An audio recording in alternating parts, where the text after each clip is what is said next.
Bonsoir à tous, bienvenue. Voici les titres de votre journal. Une erreur d'écriture sur un document administratif à l'origine de la libération d'un détenu soupçonné de viol. Une faute de frappe qui accable les familles de ces victimes présumées. Nicolas Sarkozy demande ce soir sa réincarcération. En septembre dernier, un professeur se suicidait. L'un de ses élèves l'avait publiquement accusé de l'avoir giflé. Aujourd'hui, l'adolescent de 15 ans avoue avoir menti. Il devrait être mis en examen. Le marché automobile touché de plein fouet par la crise. Presque tous les constructeurs envisagent des licenciements. En France, Renault ferme ses usines pour la Toussaint. Ralentissement aussi chez Peugeot Citroën. Leur titre dévisse en bourse, conforme à la tendance générale. Mini-crack aujourd'hui sur les places financières européennes. À 11 jours de la présidentielle américaine, plongée chez les chrétiens évangéliques. 60 millions de personnes, autant d'électeurs. Pour qui votent ceux qui sont considérés comme des fondamentalistes? C'est ce que nous verrons. Et puis, il devrait vite se débarrasser de son surnom, le Poussin, 10e joueur mondial. Le Français Gilles Simon s'est qualifié cet après-midi pour les demi-finales du tournoi de tennis de Lyon. Lui-même n'en est pas revenu, ce détenu provisoire qui a quitté hier soir la maison d'arrêt de Fresnes, un Français d'origine uruguayenne, soupçonné de viol sur 2 personnes. C'est une erreur d'écriture qui est à l'origine de ce que les avocats des familles de victimes appellent une faute lourde. Ils envisagent de poursuivre l'État en justice. Arnaud Comte, Yvan Maco, Dominique Mas. Il est accusé de viol, d'enlèvement, de séquestration et a déjà été condamné pour agression sexuelle. Hier soir, vers 22 h, cet homme de 48 ans quitte libre la prison de Fresnes et lui-même n'en revient pas.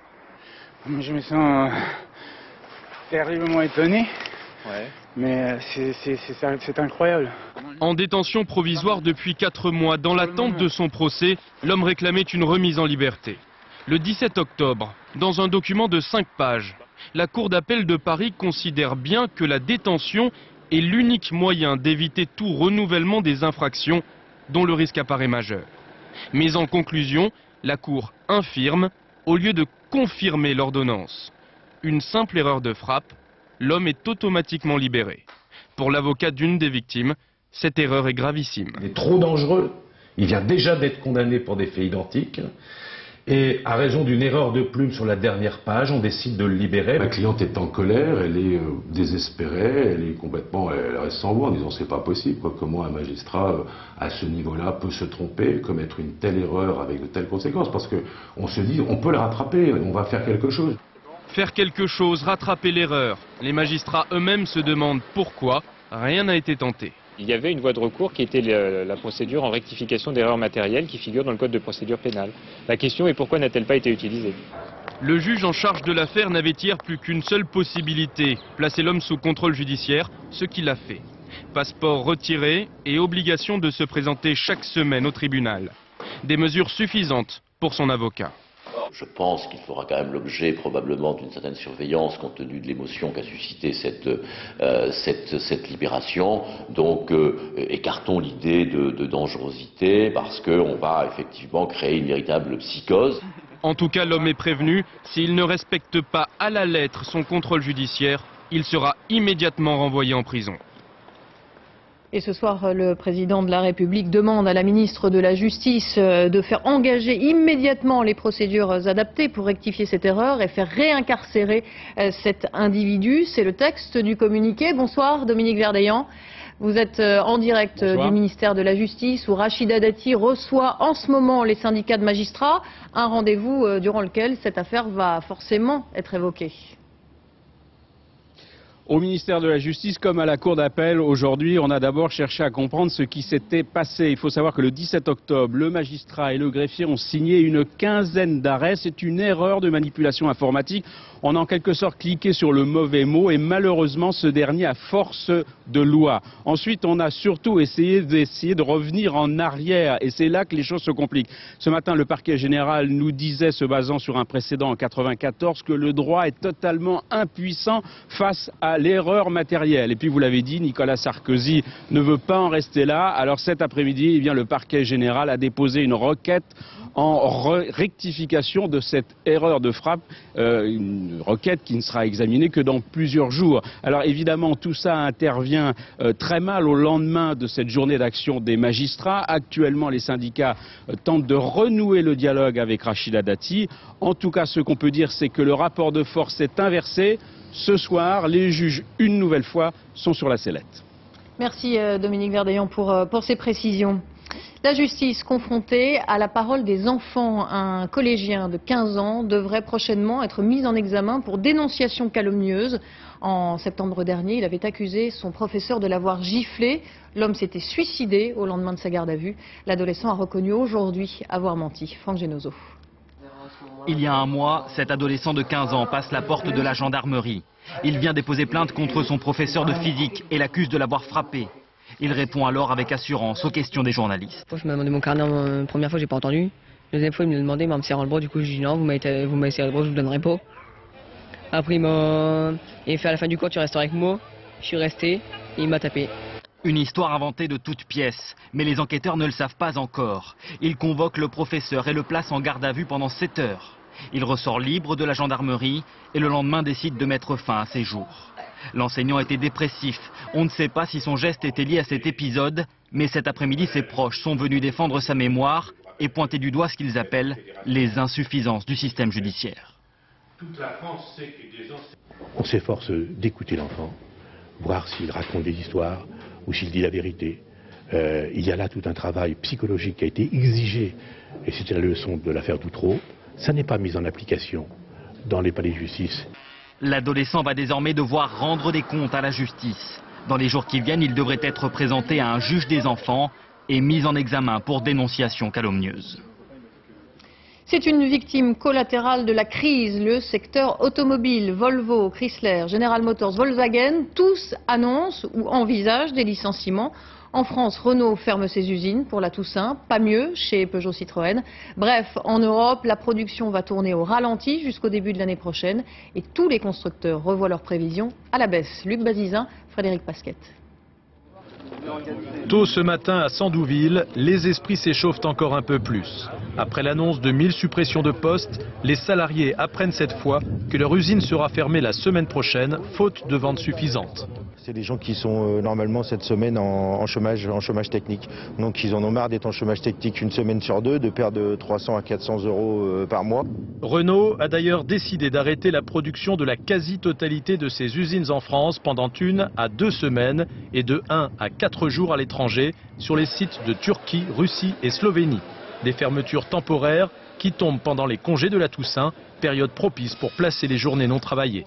On est au chômage technique, c'est la collectivité qui paye, mais ça se traduit par des baisses de salaire importantes, de nouveau pour les salariés. Chez PSA, Peugeot Citroën, même tendance. La quasi-totalité des sites en France et même en Europe connaîtront le chômage partiel d'ici fin 2008. Objectif, réduire de 30% la production. Et pour cause, le marché européen vacille depuis le début de l'année. Mais le mois de septembre accélère la chute des ventes, moins 32% en Espagne, moins 21% au Royaume-Uni et une évolution nulle en France. Et décidément, toute la filière est touchée. Arcelor, qui fabrique l'acier pour l'automobile, a annoncé l'arrêt momentané de 6 sites en Europe, dont un haut fourneau à Dunkerque, qui sera fermé jusqu'en mars. Et l'usine Ford, qui fabrique en France les boîtes de vitesse automatiques, débute ce soir une période de cessation d'activité de 10 semaines. Les salaires vont-ils être maintenus dans leur totalité? C'est ce que réclament les syndicats, qui disent n'avoir pour le moment aucune assurance. Le comité d'entreprise de ce matin a été chahuté. À Blanquefort, en Gironde, Francis Mazoyer, Philippe Dumail. Bousculade générale chez Ford. Des salariés exaspérés empêchent la direction de passer. L'usine de Blanquefort ferme ce soir à 22 h. 10 semaines de chômage partiel avec 70% du salaire. C'est ce qui a fait monter la pression. Qu'est-ce qui est plus important pour vos familles, les 10 semaines qui viennent ou les 10 ans qui viennent? J'attends de voir justement. Comité d'entreprise sous tension ce matin. On le sait depuis plus d'1 an, Ford Blanquefort doit fermer en 2010. Aujourd'hui, la crise du marché automobile américain fait déborder le vase. Envahissement du CE. C'est décidément une rude journée pour la direction. Les employés veulent garder 100% de leur salaire pendant le chômage technique. Je l'entends. Maintenant, effectivement, il y a des conditions économiques de Ford. Vous savez que l'action de Ford a été divisée par 4 dans les derniers mois. Ford n'a plus les moyens économiques d'assurer ce genre de choses. 6 heures du matin, dernier jour de travail de l'année. Les boîtes de vitesse automatiques fabriquées ici sont destinées aux véhicules 4x4 dont les ventes chutent de 20% aux États-Unis. Avant-dernière fois qu'on s'en sert. Pourquoi vous dites ça? Parce que je suis résigné. Beaucoup ne croient pas à une réouverture début 2009. Est-ce que vraiment on va reprendre? Est-ce qu'il y a vraiment des prospects? Est-ce que l'usine va être reprise? Non, c'est le flou. En cas de fermeture anticipée de Ford, le réveil serait douloureux pour l'économie locale. Si ces 1600 emplois disparaissaient totalement, ce serait 8000 emplois au niveau de la Gironde qui seraient touchés. Donc c'est effectivement un séisme économique, humain. Seule l'annonce d'un plan de reprise pourrait réchauffer le cœur des salariés avant les fêtes de fin d'année. Et sachez qu'à la Bourse de Paris, Renault et PSA sont les deux entreprises qui ont enregistré les plus fortes baisses, respectivement moins 77 et moins 66% depuis le début de l'année. Plus globalement, c'est de nouveau la panique sur les marchés financiers. L'onde de choc a débuté ce matin en Asie et elle s'est propagée ensuite dans le monde entier. Paris a clôturé en baisse de 3,5% avec une dégringolade en cours de séance à moins 10. Londres et Francfort chutent en clôture de 5%. Bonsoir Marc Fiorentino. Vous êtes en duplex avec nous, vous êtes président d'allofinance.com. Comment expliquez-vous ce soir le krach d'aujourd'hui? Eh bien, il y a un terme qu'on utilise sur les marchés financiers qui correspond tout à fait à ce qui s'est passé aujourd'hui et ce qui se passe d'ailleurs depuis le début du mois d'octobre, c'est le terme de capitulation, c'est-à-dire le jour, le mois, la semaine où les investisseurs, les épargnants décident de tout liquidés, ils ne veulent plus que du cash, ils ne veulent plus que de l'argent dans les livrets A et ça provoque, comme vous l'avez dit, une onde de choc, c'est-à-dire qu'on est obligé de vendre tous les actifs qui ne sont pas du cash et vous avez donc des ventes massives, bien évidemment, d'actions japonaises, d'actions américaines, d'actions françaises, mais aussi des ventes de pétrole, des ventes d'or. Tout a été bradé. Imaginez une sorte de grande braderie internationale des actifs financiers, c'est ce qu'on a eu aujourd'hui. Et justement, quand on regarde ce qui s'est passé aujourd'hui, on a l'impression que les investisseurs ne réagissent plus aux mesures qui ont été prises.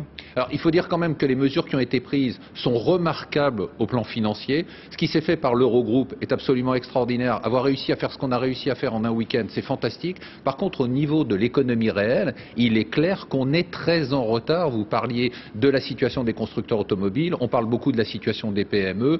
Aujourd'hui, le crédit a disparu. Les PME sont dans une situation très difficile. Alors, est-ce que le mini-crack d'aujourd'hui, c'est la dernière grande secousse ou est-ce qu'elle annonce une crise encore plus profonde et surtout de longue durée? Alors, question très difficile. Alors, je vais reprendre un dicton qui est célèbre à Wall Street, qui est imagé et un peu brutal, qui dit qu'il faut acheter des actions quand le sang coule dans les rues. Et je peux vous dire que le sang coule dans les rues de Wall Street depuis plusieurs semaines et que certaines actions, notamment à la Bourse de Paris, sont aujourd'hui à des valeurs qui sont totalement, mais alors totalement aberrantes. Ben voilà qui est encourageant. Merci Marc Fiorentino pour votre analyse et pour clore le chapitre crise. Le pétrole continue à plonger lui aussi. La décision des pays exportateurs réunis en sommet à Vienne, décision de réduire son offre de 1,5 million de barils par jour, n'a manifestement pas eu d'effet. Le baril de brut vaut $64 à New York. La Camif, prise à la gorge, la société de vente par correspondance a annoncé hier son dépôt de bilan. Pour le moment, rien n'est décidé quant au plan social, mais ce sont potentiellement 1 millier d'emplois qui sont en danger. La plupart des salariés n'ont d'ailleurs jamais travaillé ailleurs. À Niort, Anne Guillet-Épée, Fabien Tormos. Nelly et Bernard ont toujours travaillé à la Camif. Alors pour eux, le dépôt de bilan, c'est le ciel qui leur tombe sur la tête. On aura 2 chômeurs à la maison avec 2 salaires largement amputés et à moyen terme, puisque la couverture chômage est quand même relativement limitée, de futurs RMistes entre guillemets. Je pensais commencer à la Camif et terminer ma vie à la Camif. Je pense qu'à ce moment-là, personne ne pouvait imaginer ce qui arrivera aujourd'hui. Le catalogue de la Camif, une véritable institution, créée il y a 60 ans pour les instituteurs. Aujourd'hui, fini l'âge d'or de la vente par correspondance, concurrence des ventes par Internet et un développement international raté. Les investissements qui ont été menés en moins de 3 ans, pharaoniques, ont épuisé les réserves de la société, lui ont fait perdre son autonomie financière. La Camif venait de lancer un plan de modernisation, notamment via Internet. Sans doute trop tard, reconnaît la direction. La CAMIF n'est sans doute pas illustrée par sa capacité à changer et à s'adapter dans le passé. Pour sauver la CAMIF, les élus de la région demandent au gouvernement de débloquer d'urgence des moyens financiers. L'État fait un cadeau de 10 milliards d'euros aux banques pour qu'elles puissent entre autres prêter aux petites entreprises et qu'aujourd'hui on n'est pas capable de trouver de l'argent pour sauver la CAMIF. Depuis hier, les clients des magasins trouvent porte close. Pour l'instant, aucun repreneur ne s'est fait connaître. 1 millier d'emplois sont menacés et avec eux, tous ceux des prestataires de la CAMIF. 22 milliards d'euros, vous vous souvenez, c'est l'enveloppe providentielle que le gouvernement débloque pour venir en aide aux PME. Certains patrons tardent à la voir venir.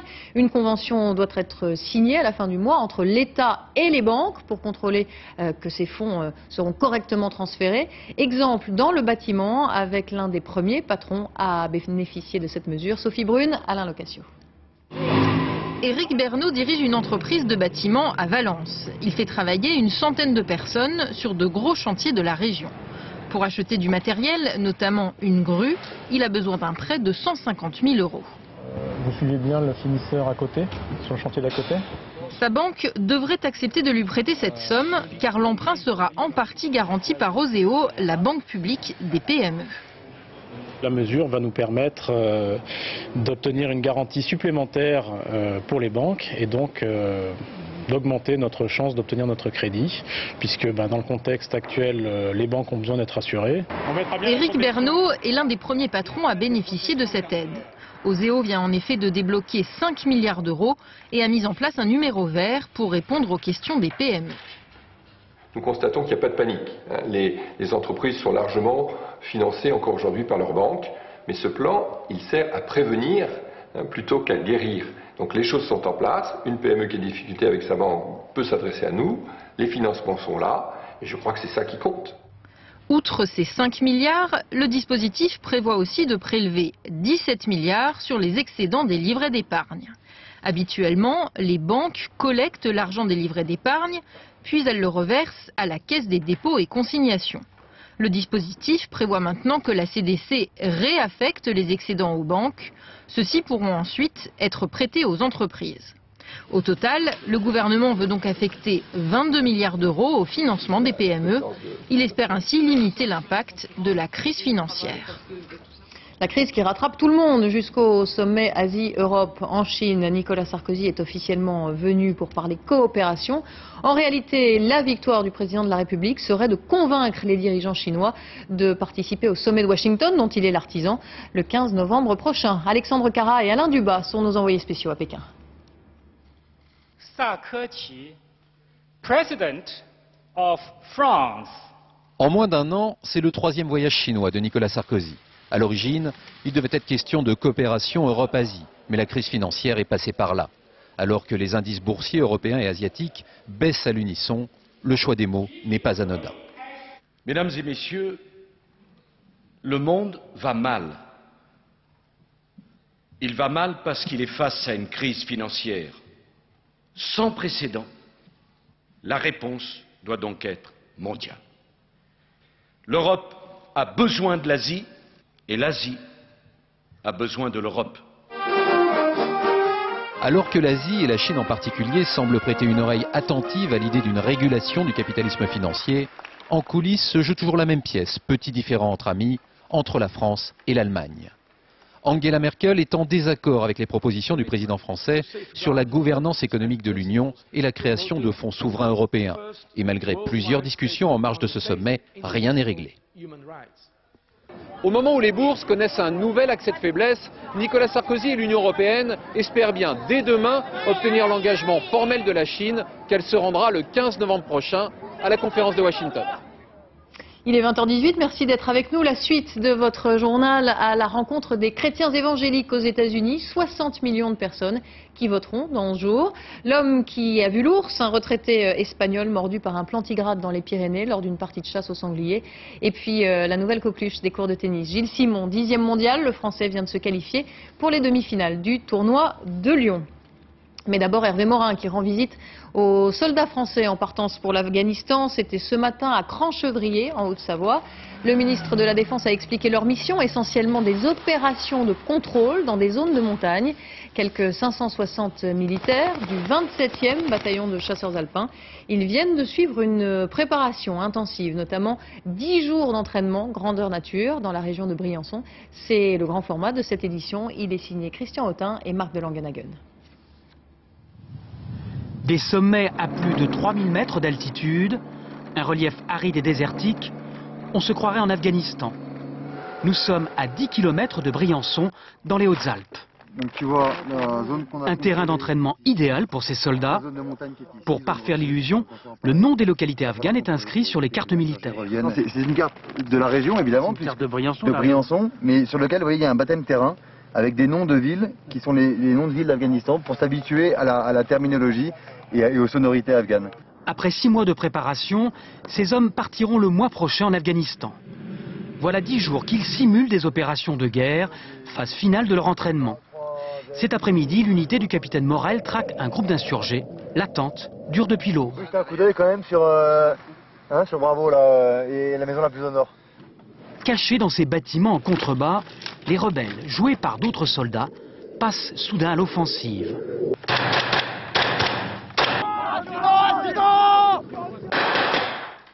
Les balles claquent à blanc. L'assaut est donné. Ici, on joue à la guerre pour de vrai.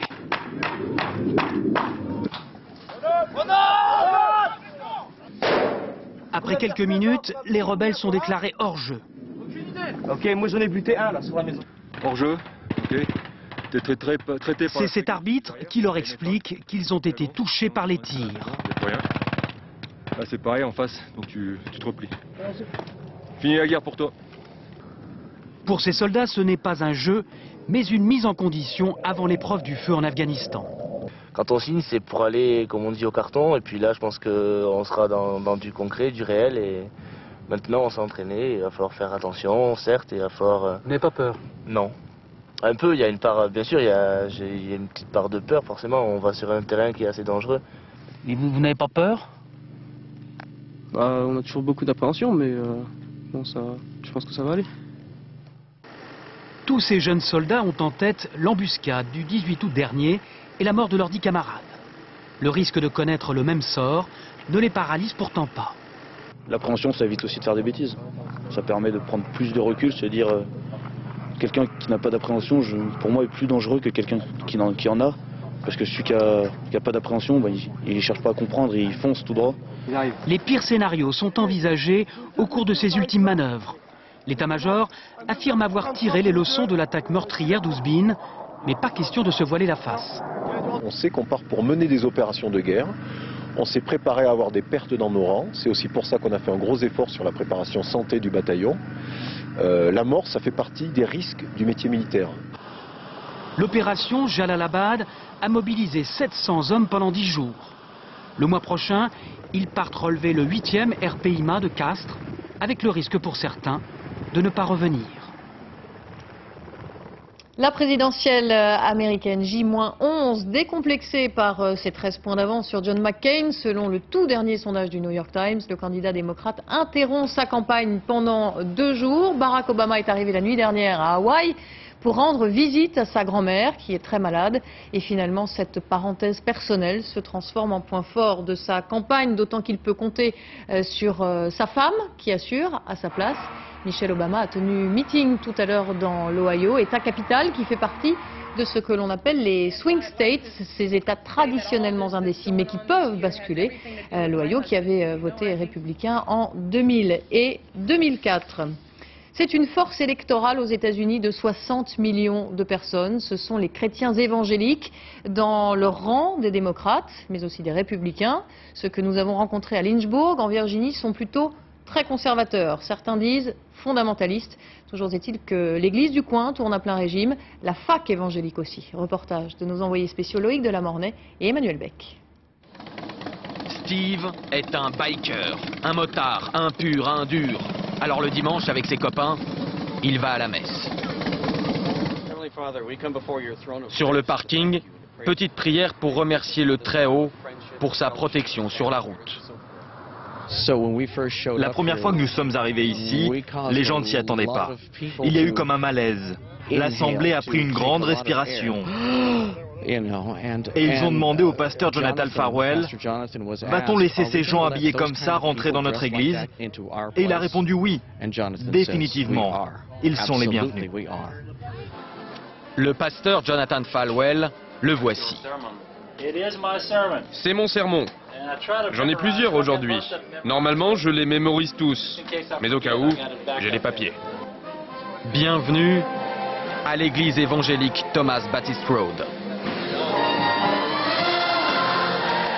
3 messes enchaînées toutes les 90 minutes. Un orchestre symphonique, 200 choristes et 18 000 fidèles chaque dimanche.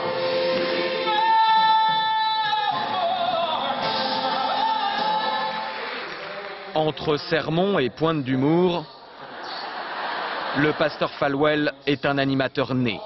Relayé par ses émissions de télévision et ses sites internet, il est considéré comme l'un des prédicateurs les plus puissants des États-Unis. Et son cœur et sa foi penchent plutôt côté républicain. Si vous êtes contre l'avortement, vous devez savoir quel candidat vous ressemble. Si vous êtes contre l'union libre et pour le mariage, pareil. Je ne donne pas de consigne de vote, mais si vous êtes pour une meilleure économie, pour une meilleure sécurité dans ce pays, pour le soutien de nos troupes et ce qu'elles font en Irak et en Afghanistan, votez pour le candidat qui porte vos convictions. Le lendemain matin, le lundi, nouvelle messe. Et elle est obligatoire pour ces 11 000 fidèles, car ce sont tous les étudiants de l'université créés par l'Église. Voici la plus grande université évangélique du monde. Elle est dirigée par Jerry Falwell Jr., le frère du pasteur. L'ensemble est un petit empire spirituel et familial fondé par leur père, l'ultra-conservateur Jerry Falwell. Invité de marque de ce début de la semaine de cours, le candidat républicain au poste de procureur venu parler aux étudiants de sa lutte contre l'avortement.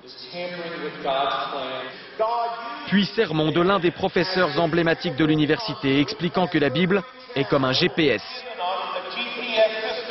Il nous a parlé du guidage GPS pour les voitures qui montre le droit chemin. La Bible, c'est un GPS, il suffit de suivre les directions. J'ai trouvé que c'était une bonne comparaison. Comme toutes les universités américaines, l'université Liberty est privée et généraliste. On y enseigne le droit comme les sciences politiques, on y trouve sa formation d'infirmière ou de pilote de ligne, mais avec une idéologie très religieuse.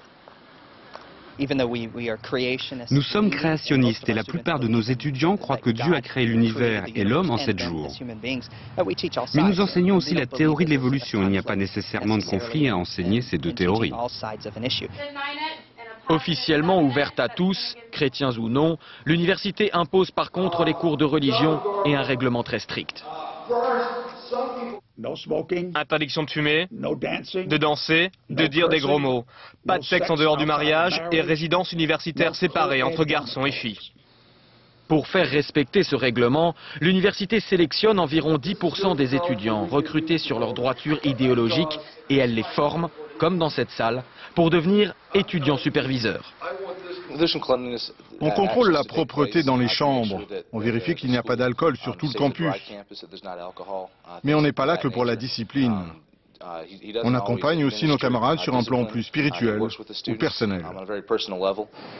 Certes, pas d'alcool dans les cafétérias du campus, mais les étudiants bénéficient d'installations très confortables et ne semblent nullement frustrés.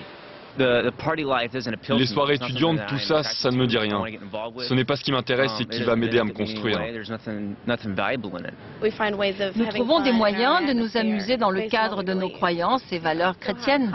On a des concerts, des événements sportifs. On n'est pas obligé de boire pour s'éclater. Les évangélistes sont si puissants qu'ils sont forcément très courtisés par les candidats à une présidentielle. John McCain est donc venu ici à l'université Liberty, mais c'était surtout pour s'excuser. Il y a quelques années, le républicain avait traité les Falwell d'agents de l'intolérance. Touché par la grâce électorale, John McCain s'est aujourd'hui repenti.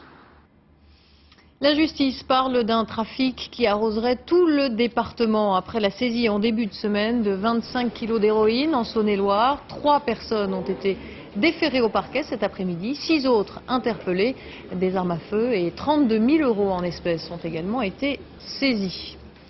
L'homme qui a vu l'ours mercredi en pleine battue au sanglier dans le Val d'Aran, un paisible retraité espagnol, a été attaqué et blessé par un ours. Il pourrait s'agir de l'un des plantigrades slovènes réintroduits en 2006 dans les Pyrénées. Yacine Benjanet, Olivier Combe. La peur de sa vie et 13 points de suture. C'est ce que retiendra cet Espagnol de sa rencontre avec l'ours. Hier, il chassait le sanglier dans cette forêt, lorsque le plantigrade est sorti d'un talus et s'est approché lentement de lui. J'ai crié pour faire le partir plus vite. Mais la surprise, c'est qu'il a arrêté. Il s'est arrêté, il a tué la tête, il m'a regardé, et j'ai mis la main comme ça, il m'a frappé là. Au moment, pour l'impulse, j'ai tombé. L'animal a alors planté ses crocs dans son mollet avant de s'enfuir. Il pourrait s'agir de Walla, l'un des 5 ours slovènes relâchés dans les Pyrénées il y a 2 ans. Des spécimens qui fuient habituellement la présence de l'homme et ne l'attaquent que très rarement. L'ours brun ne considère pas l'homme comme une proie. Au contraire de l'ours blanc, lui l'ours blanc, effectivement, s'il rencontre un homme, il va le considérer comme une proie, quoi. De mémoire de chasseur, l'ours n'a tué personne ici depuis 150 ans. Mais cette attaque relance la polémique sur sa réintroduction. On a vu qu'il attaque, il emmerde les éleveurs. Pourquoi lever l'ours? Il faut les mettre dans des parcs clôturés, que les gens puissent les voir comme dans un zoo. Il y a des ours qui vivent sur les mêmes territoires que les hommes sans que ça pose de difficultés majeures, nulle part au monde. Et dans les Pyrénées, il faut qu'on réapprenne à vivre avec de la grande faune et en particulier avec des ours. Demain, les chasseurs espagnols organiseront une battue pour repousser l'ours sur le versant français des Pyrénées. Sans faire de bruit, Gilles Simon trace sa route. Le Français s'est qualifié cet après-midi pour les demi-finales du tournoi ATP de Lyon en battant son compatriote Jocelyn Wana en 2-7, 6-3, 7-5. C'est en éliminant la semaine dernière, surtout à Madrid, Rafael Nadal, que le jeune Français de 23 ans a marqué des points pour son avenir proche. Maintenant, on connaît le visage et le nom de celui que l'on surnomme encore le poussin. Aaron Tanzit, Madi Diawara. Lancé à pleine vitesse dans le paysage du tennis mondial, Gilles Simon est la nouvelle locomotive française. Numéro 1 tricolore et 10e joueur de la planète, le phénomène est en marche. Il y a un mois sur les Champs-Élysées, Simon passait encore inaperçu. Cette semaine au tournoi de Lyon, c'est lui la grande attraction. Vous allez voir qui aujourd'hui? Simon. Vous venez voir qui en priorité? Ouais, Gilles Simon, hein, le tennisman français qui éclate tout, quoi. La terreur des cours. Bonsoir. Nous a reçus hier soir. Pas de problème. Gilles Simon à l'hôtel entre 2 matchs. Alors voilà. Regarde avec délice ses derniers exploits. Lui qui n'a jamais passé les quarts de finale d'un tournoi du Grand Chelem s'est permis de battre Federer en juillet et Nadal la semaine dernière.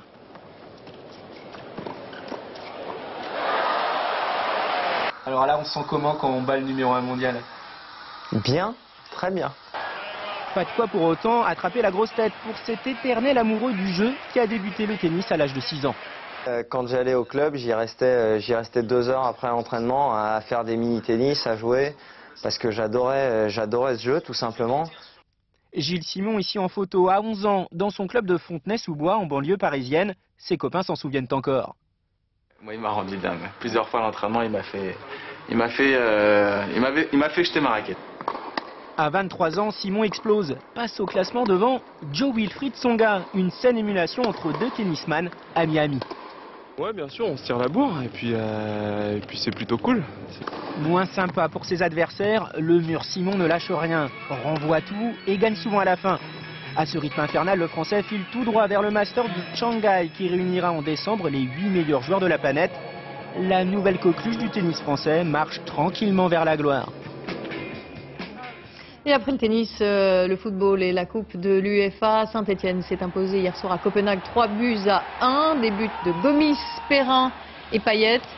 Et puis belle performance également pour Nancy, 3-0, voilà, face aux Néerlandais de Rotterdam, des buts signés Zerka, Ferret et Elder.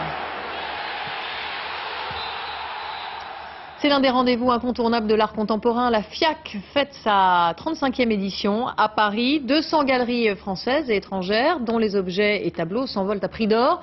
En pleine crise financière, est-il possible d'acheter de telles œuvres à des prix abordables? Réponse avec Gian Benzina et José Boulestex.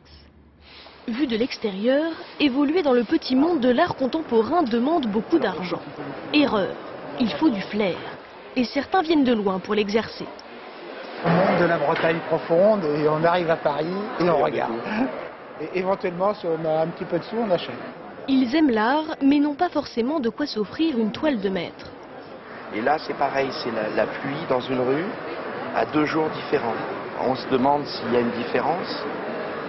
Ben, il y a la différence des 2 jours. Les gens qui peuvent se la payer, c'est bien. On peut pas, ben, tant pis. On les regarde. Mais pas chez soi. Philippe Dejac, lui, économise chaque mois pour satisfaire sa passion de l'art. Il vient de craquer pour une œuvre à 3 000 €. C'est beau, moi ça me plaît, ça m'accroche, c'est des miradors, c'est sûr. Je vais peut-être pas faire l'unanimité de mes amis, de ma famille quand je vais ramener ça. Je vais même peut-être pas le mettre au mur, je sais pas. Mais je trouve ça beau. C'est beau et pas très cher pour des photos. La FIAC, un choc des couleurs, des styles et des budgets. Petit tour des prix. 10 € ces cartes d'une artiste japonaise. 700 € pour cette œuvre du célèbre plasticien Christo. 700 € encore pour l'un de ces tableaux colorés. Pour avoir toute la collection, ça risque de faire un peu cher. Du côté des galeries, on fait des efforts. Des œuvres qui sont de plus en plus adaptées aussi au budget des nouveaux collectionneurs. Ce n'est plus réservé à une élite comme autrefois, c'est réservé à chaque personne qui a le désir d'avoir cette passion. Et pour ceux dont la passion n'a pas de prix, rendez-vous sous la verrière du Grand Palais. Le futur acquéreur de cette œuvre devra débourser 250 000 $ et garder le sourire.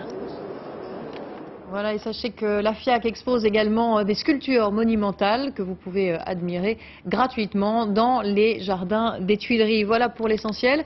Je vous rappelle la principale information de ce journal. Nicolas Sarkozy demande ce soir la réincarcération d'un violeur présumé libéré hier soir à cause d'une erreur dans un document administratif. Les familles des victimes parlent d'une faute lourde et envisagent de poursuivre l'État en justice. Tout de suite, la météo avec Nathalie Riouet, suivie du point route de Valérie Maurice. 20h50, votre téléfilm, Boulevard du Palais. 22h40, Taratata avec Carla Bruni. Je vous retrouverai demain avec plaisir à 13h. Et puis n'oubliez pas, 13h15, votre magazine. Excellente soirée à tous. Merci de votre attention. À demain.